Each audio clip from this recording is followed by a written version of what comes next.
until they figure out how to teleport goods, we're still going to have a supply chain. But one thing's for sure, the supply chain today is inherently inefficient, and everybody's trying to do everything faster, better, cheaper. And the only way to do that is with technology enablement. And so, in terms of where we are, it just adds yet another reason why you should be doing more technology. The Industrial Sage Executive Series, sharing the stories behind game-changing executives, their organizations, and insights into today's industry challenges. Well, thank you for joining me today on today's Industrial Sage Executive Series. I am joined by Matt Yearling, he is the president and CEO of PINC. Matt, thank you so much for joining me today on the Executive Series. Thank you for having me. Looking forward to the conversation today. So I'm looking forward to it as well. So for those who aren't familiar with PINC, what do you guys do? Well, we're a deep dark secret. We've been around for several years. We focus on an area of the supply chain that is a blind spot. So our core business is focused on yard management, and that's trailer yard management. So in the context of supply chain, we sit at that intersection between transportation and warehouse. And not many people know this, but for every trailer that you see on the on the road when you drive down the freeway, there's 4 trailers like that in a facility somewhere that's full of goods that pretty much is unknown in terms of state and within facilities. So we focus on automating the orchestration of assets and inventory within the facility, in the 4 fences of a facility. That's our core business, software solutions. Excellent. And so so we're going to get into all this, good stuff here later in the episode. But, before we kind of jump into that, I always like to ask about my victim. I mean, my interviewee here. And that's you, Matt. I want to get to know you a little bit more. I'd love for our audience to learn a little bit more about you and how you kind of got into the space. I think these stories are fascinating. Take me back. How does your journey? Where do we begin with that? Well, so some people say they pick it up, some people don't, but I was originally born and raised in the UK. So I've spent most of my years actually stateside, so most of my life has actually been in the United States. But born and raised in the UK, and I came over in my 20s with Oracle. I was an electrical engineer for a long time. And then got into computers and specifically into databases. And so that's why I became expert at databases within Oracle in the UK, and then moved over from the UK to the US and had a very lengthy career within Oracle. And that's really gave me a good foundation, in computers. And so that's kind of where I've been and where I am today, always been around driving enterprise value with business solutions, software SaaS solutions, and whether or not that's ERP, CRM, security, or supply chain. Supply chain is what I love dearly today. So I feel like I'm in the best space of them all at this point in time.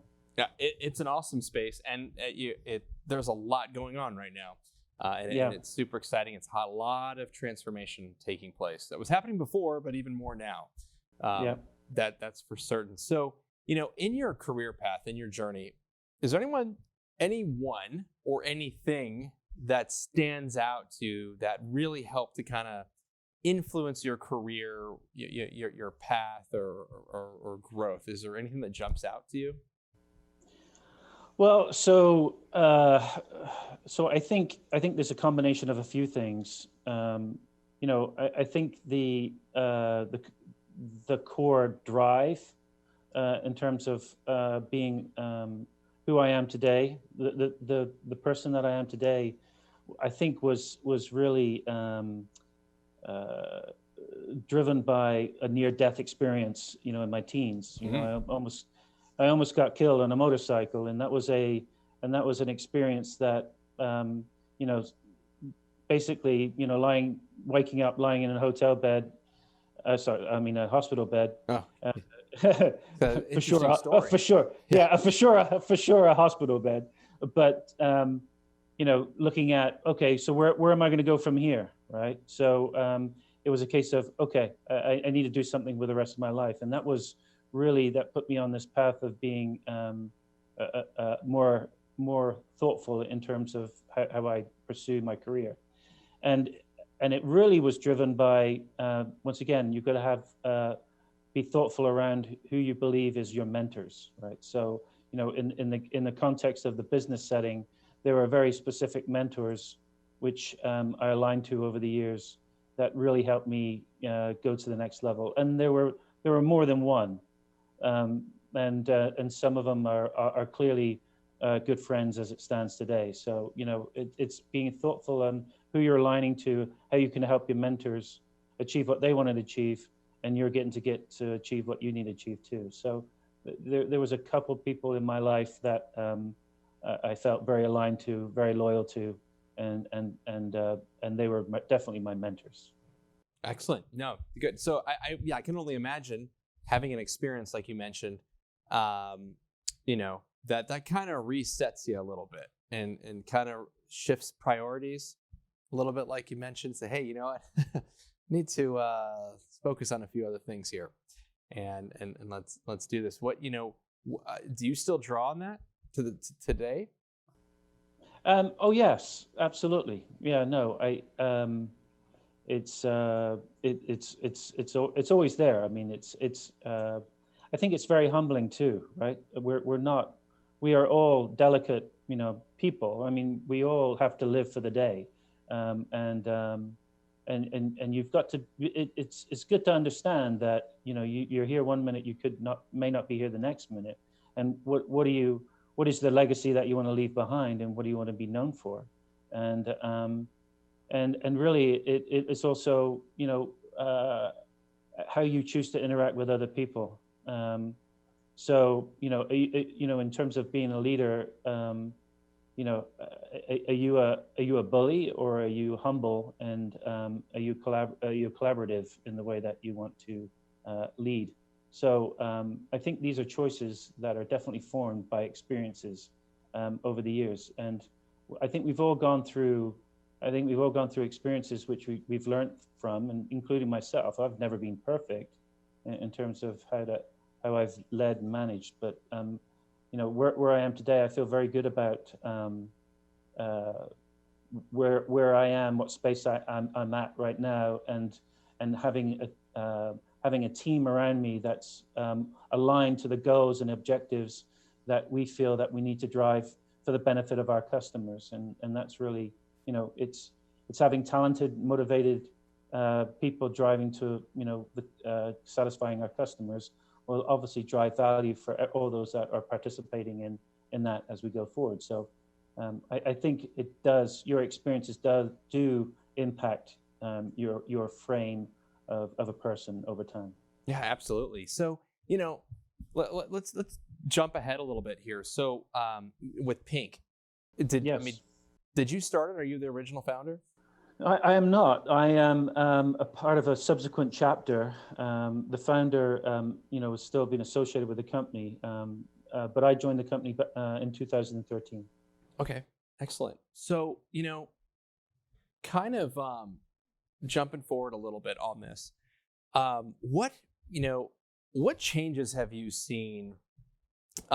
Let's talk pre-COVID and then post-COVID, and then, I guess, pre-COVID, during COVID, I guess we're still in it, and then we'll get into a little bit what we think is going to come down the road. But what are some of those big significant changes that you've seen in the industry? How have you guys been impacted? Well, I think I think you would be lying to say if you're not impacted at all in terms of this. It's changed everything in terms of how you transact and do business. So, pre-COVID, I would say we are still in a part of a market that's still emerging. We are the number one provider of yard management solutions. We are single-digit penetrated in a large market, and whilst historically we focused on North America, there's a lot of global opportunity associated with our solutions. Then coming into coming into the pandemic, what it did highlight was all of the lack of technology enablement that exists within the supply chain gets emphasized and amplified even more.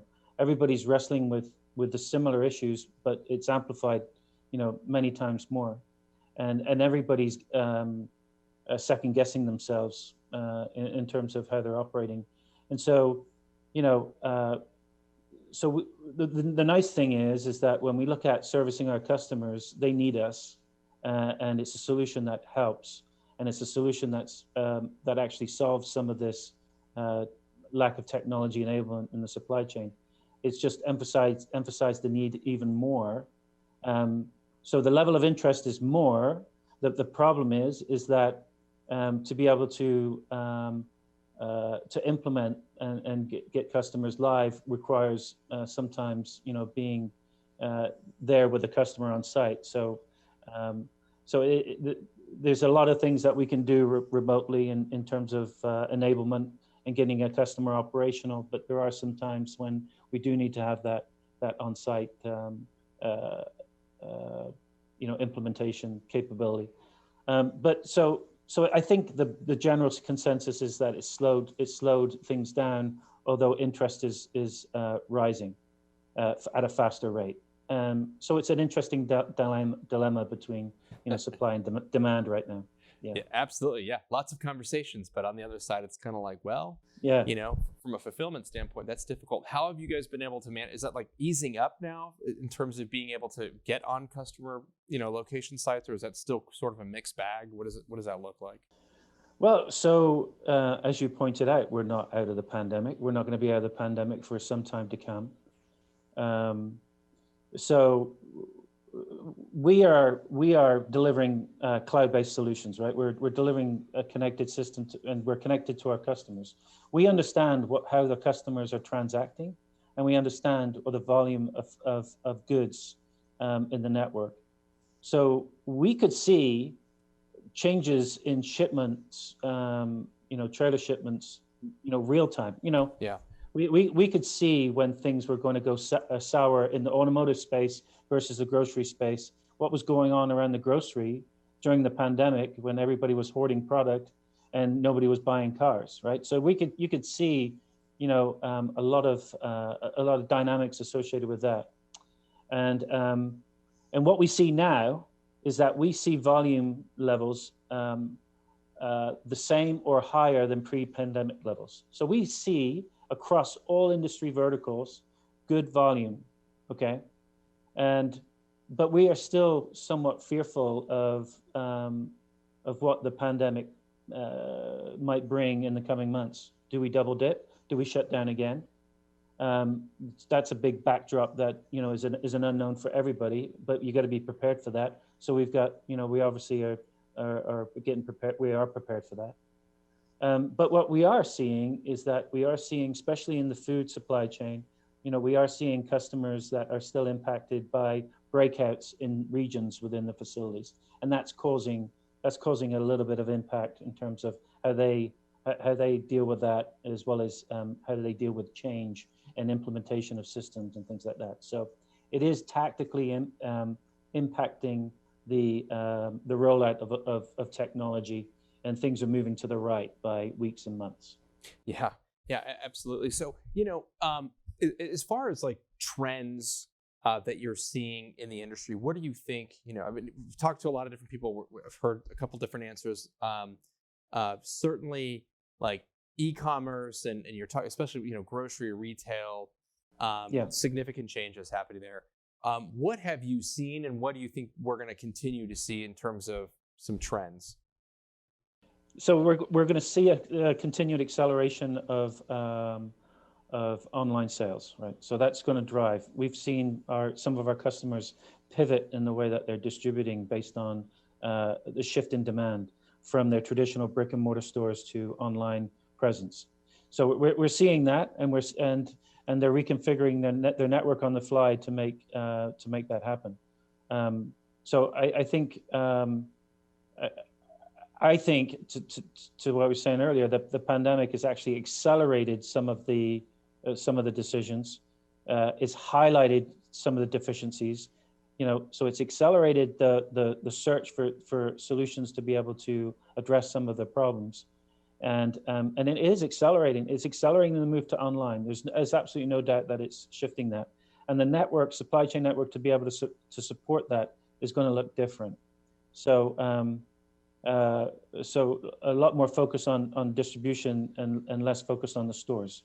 What people don't necessarily realize is that there's probably over 4 million stores in the US. There's over 100,000 plants and warehouses, over 100,000.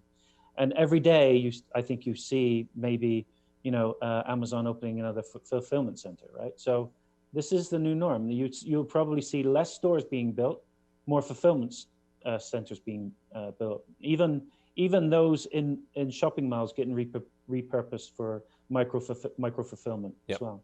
So the network is going to look really different as time goes on. The whole buying experience is going to look very different, and fundamentally, but the fundamental problems still exist. The supply chain carries too much inventory. They have no ability to plan effectively, to link the supply and demand,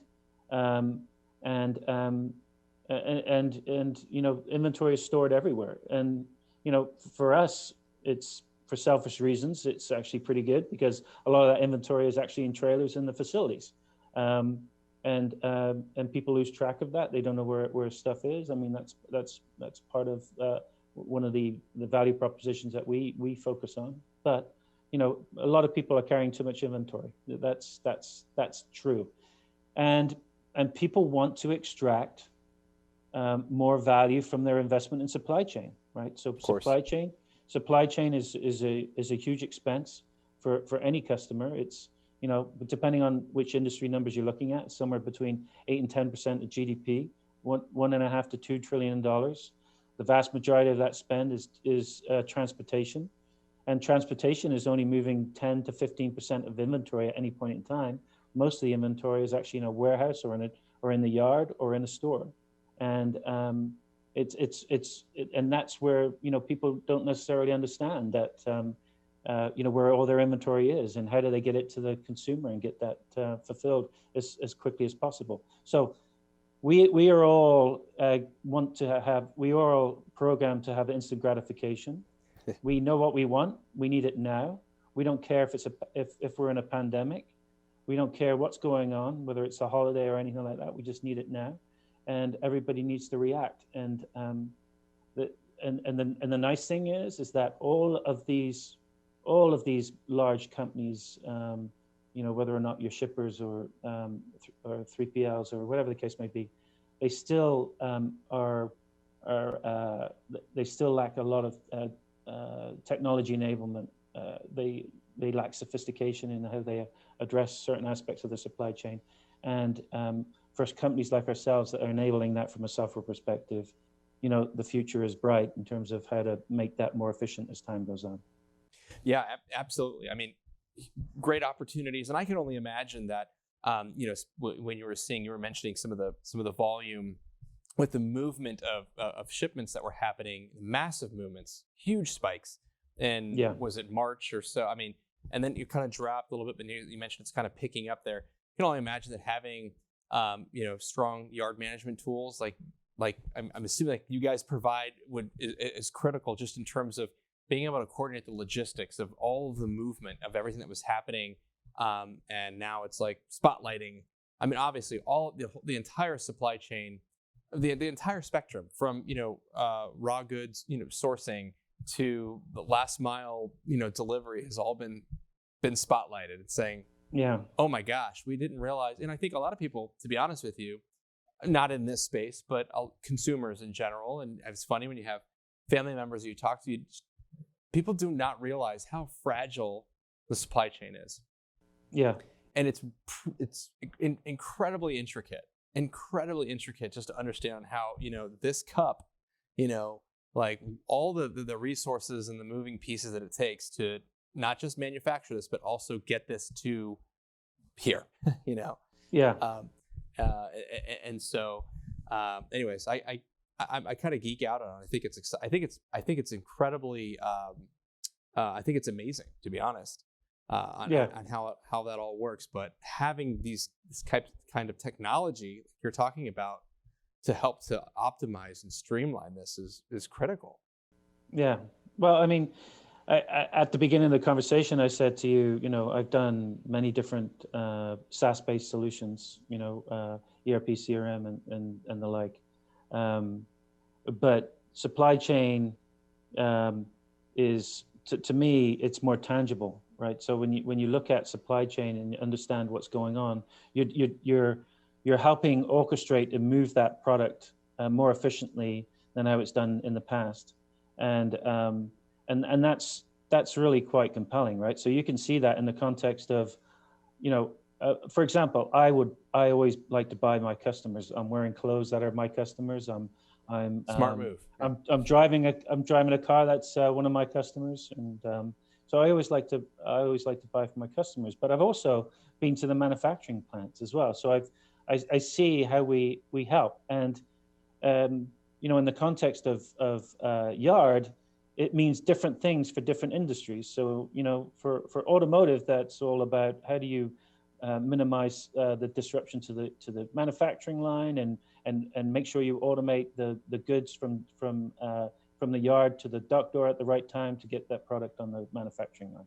So, but that's not the case for grocery, which I always shop at my customer too, right? So on a grocery, it's always, okay, we've got goods coming in from our shippers, our